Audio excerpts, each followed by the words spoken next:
하나님의 말씀이 구약성경 사무엘하 17장입니다. 사무엘하 17장 11절에서 14절 491페이지 있습니다.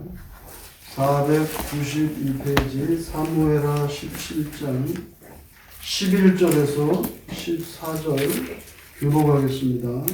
나는 이렇게 계략을 세웠나이다. 온 이스라엘을 단부터 브엘세바까지 바닷가의 많은 모래같이 당신께로 모으고 친히 전장에 나가시고 우리가 그 만날 만한 곳에서 그를 기습하기를 이스라엘 땅에 내림같이 우리가 그의 위에 덮여 그와 그 함께 있는 모든 사람을 하나도 남겨두지 아니할 것이요. 또 만일 그가 어느 성에 들었으면 온 이스라엘이 밧줄을 가져다가 그 성을 강으로 끌어들여서 그곳에 작은 돌 하나도 보이지 아니하게 할 것이니이다 하매 압살롬과 온 이스라엘 사람들이 이르되 아렉 사람 후세의 계략은 아히도벨의 계략보다 낫다 하니 이는 여호와께서 압살롬에게 화를 내리려 하사 아히도벨의 좋은 계략을 물리치라고 명령하셨습니다. 자식이 아비에게 반역을 해서 나라가 어지러워졌습니다. 압살롬의 반란에 관한 그런 내용이 오늘 본문에 기록이 되어 있는데요. 다윗이 예루살렘 중에서 쫓겨나서 도망을 쳤죠. 압살롬에게 쫓겨다닐 때 그 다윗의 기존의 부하들에 있어서 이제 그 변화가 일어나죠. 새로운 정권이 예루살렘 성을 접수했으니까 양분이 되는 거예요. 하나는 여전히 다윗에게 충성을 하는 사람들이고 나머지 하나는 이제 새로운 실력자 왕자였는데 이제 왕이 됐다고 스스로 예루살렘을 차지한 압살롬에게 새롭게 줄을 서는 사람들이 생겨났어요. 그 가운데 아히도벨이라고 하는 사람이 변심해서 이제 줄서기를 바꿔서 압살롬에게 이제 그 줄을 섰습니다. 그래서 압살롬 정권의 모사꾼이 됐는데요. 압살롬이 반역을 해서 예루살렘을 접수했을 때 아히도벨이 이제 그 전략을 세웠어요. 다윗에게 뭐라고 말했냐면 지금 당장 병력 1만 2천, 12,000명을 이끌고 다윗을 추격하겠다는 것입니다. 그리고 뭐라고 말하냐면 다윗만 죽이고 나머지 피난간 백성들은 고스란히 다시 데리고 오겠다. 이건 시간 싸움이기 때문에 지체하면 안 되고 신속하게 진행해야 된다. 이렇게 압살롬에게 말했단 말이에요. 그날 아히도벨의 이 아이디어가 받아들여지고 만약에 그대로 실행됐다면 그러면 아마 다윗은 죽임을 당했을 수도 있을 것 같아요.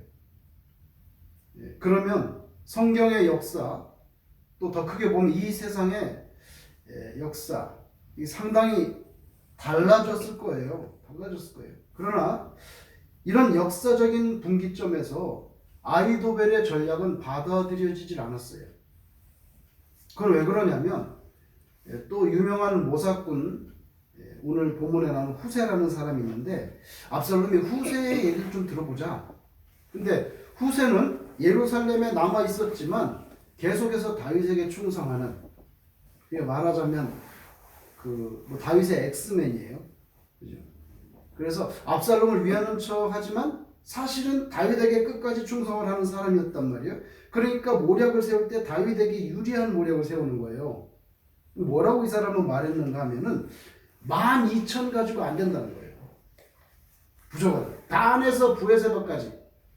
단은 이스라엘의 맨 위에 동네예요. 우리나라는 백두산에서 한라산까지 다 병력을 모아가지고 전국적으로 군사 동원령을 내려가지고 더 많은 군대를 이끌고 한 번에 타격을 해야 된다 그래요. 왜 그러냐면 다윗이 누구냐 이거야. 다윗은 굉장한 용사라는 거죠. 실제로 어마어마한 용사입니다. 다윗은. 그 다윗이 가만히 있겠냐는 거예요. 매복하고 함정 두고. 근데 지금 성급하게 이렇게 병력도 12,000 가지고 성급하게 추격했다가 매복했거나 함정에 걸리면 우리 다 죽는데 다윗을 모르세요? 다윗이 어떤 사람인지 모르시냐고. 그래서 전국적으로 군사를 모아가지고 모략을 좀 확실하게 면밀한 전략을 세워가지고 이렇게 해야지. 촉박하게 그러지 마시고 잘 준비돼가지고 한 번에 타격을 해야지. 촐싹거리면서 지금 쫓아갔다가 매복하고 함정에서 다 죽습니다. 뭐 이런 식으로. 그러니까 조금 여유있게 군사 모으고 더 확실하게 면밀하게 계획해서 쳐야 된다. 아니 그러니까 압살롬과 측근들이 가만히 들어보더니 후세 말이 맞네 이렇게 된 거예요. 그럼 그렇지. 다윗이 누구야? 우리가 다윗을 몰라? 골리앗을 넘어뜨리고 오늘날까지 완전히 전쟁으로 뼈가 굵은 사람인데 우리가 잘못 생각한 것 같다. 이래가지고 후세의 전략이 낫다 해서 후세의 손을 들은 거예요. 그래서 다윗은 멀리 도망쳤습니다.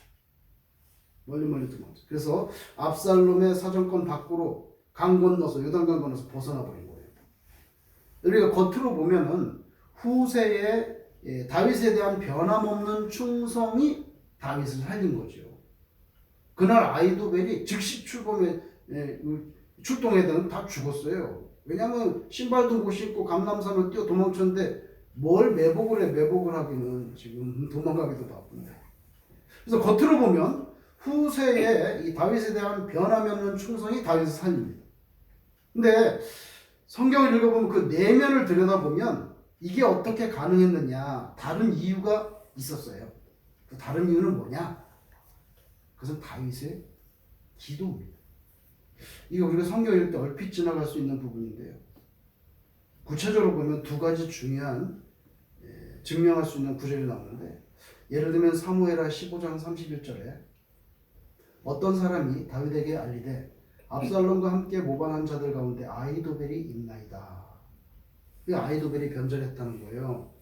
그래서 아이도벨이 굉장히 모략군인데 아이도벨이 압살롬에게 붙었습니다. 이렇게 말하니까 다윗이 이르되 여호와여, 기도하는 거예요. 여호와여, 원하옵건대 아이도벨의 모략을 어리석게 하옵소서.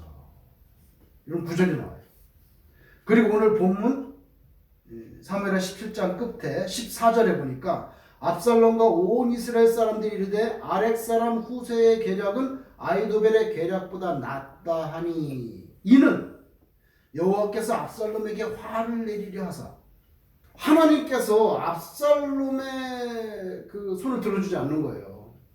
하나님께서 압살롬에게 화를 내리려 하사 아이도벨의 좋은 계략을 물리치라고 명령하셨습니다. 압살롬의 마음을 그렇게 움직인 거예요. 아이도벨의 말을 듣지 않게.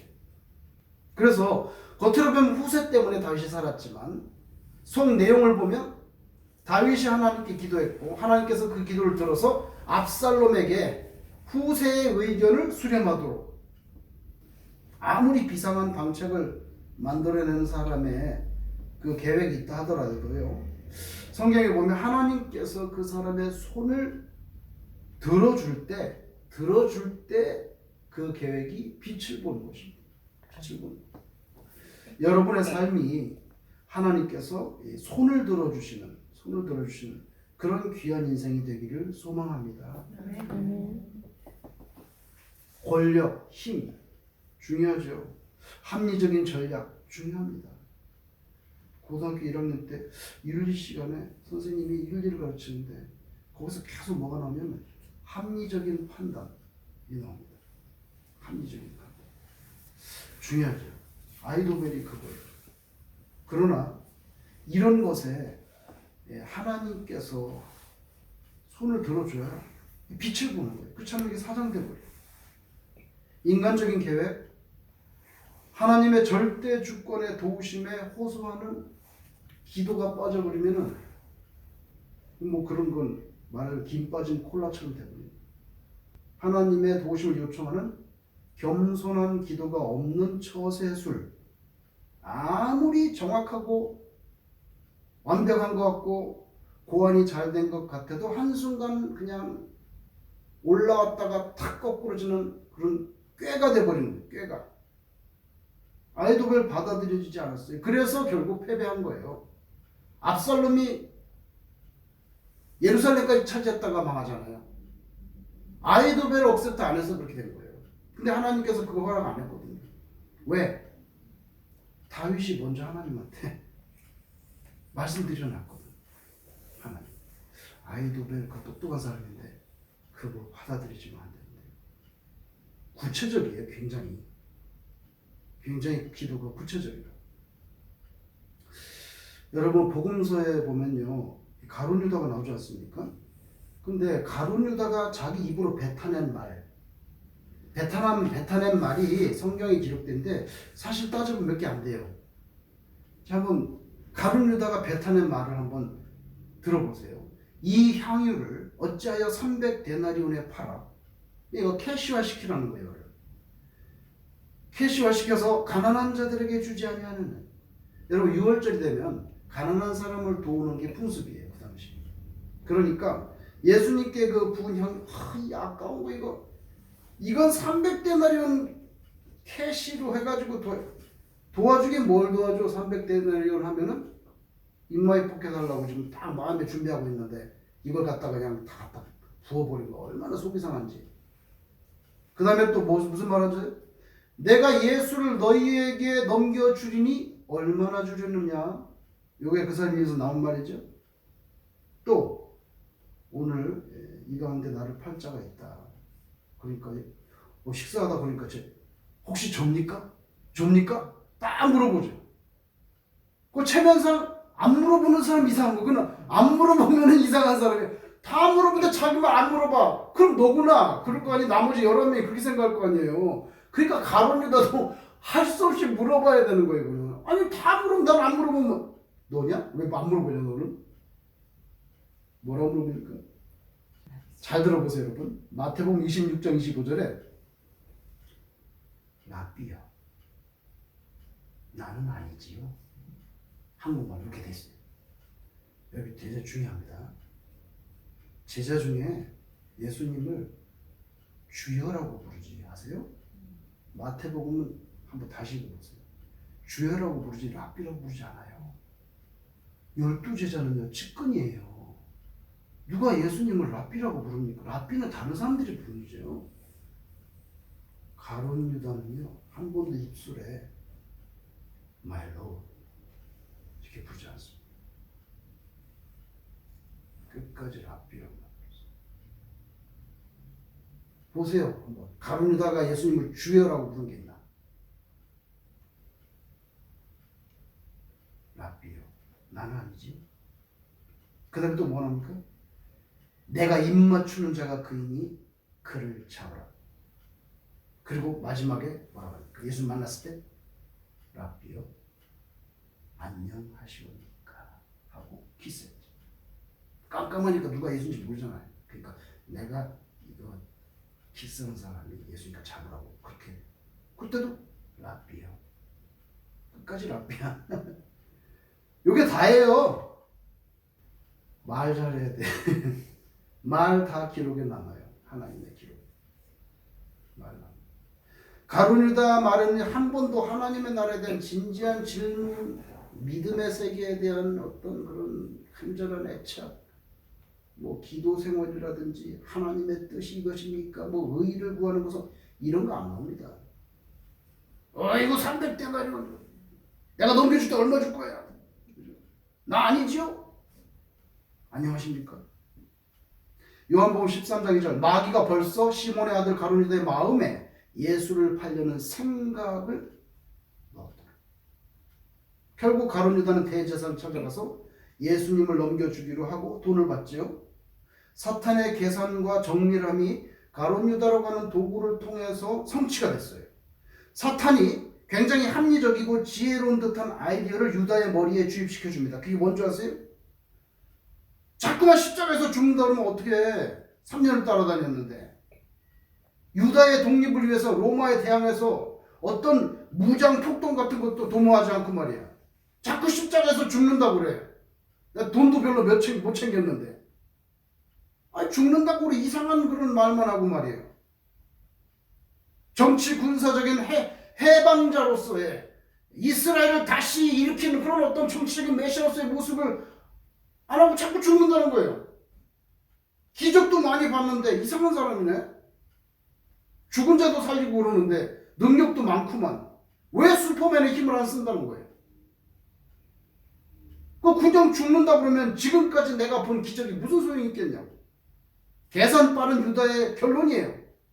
사탄은 진정한 메시아인 예수님을 십자가에 못 박아 죽게 만들면, 죽여버리면 인류를 위한 하나님의 구원의 계획이 다 수포로 돌아갈 것으로 그렇게 확신했어요. 그 일을 해내기 위해서 효과적인 도구 가룟 유다를 선택했습니다. 그의 마음에 예수를 팔려는 생각을 집어넣었더랬어요. 가룟 유다가 마지막 최후의 만찬자리에 나와서 대제사장의 집으로 막 걸어갈 때, 여러분 감남산에 가보셨죠? 막 가야바 집이 있어요 지금도. 그 막 걸어갈 때에 달빛이 그냥 아주 밝아요. 왜 아세요? 6월절이니까. 6월절은 14일. 음력이에요. 사실 우리로 따지면. 보름달이라고. 보름달.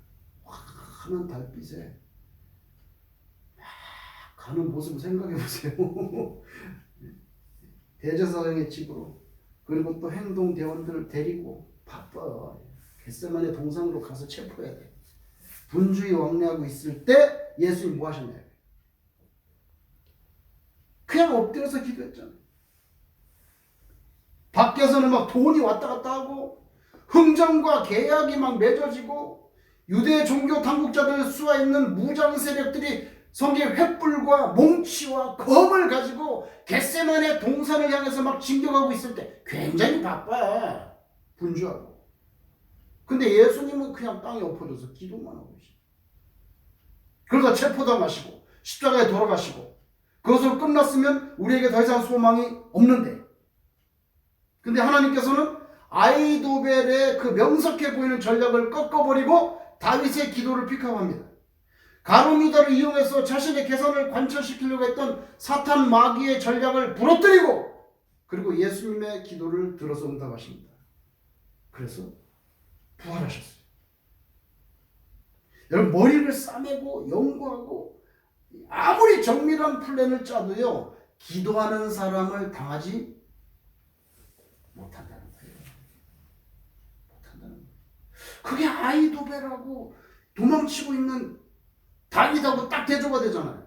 이 사람 머리 좋은 사람이에요. 시간 주면 안 된다는 거예요. 도망치니까 빨리 지금 우왕좌 할 때 바로 끝내야 되는 굉장히 똑똑한 사람이에요. 정확한 판단이었어요. 합리적이에요.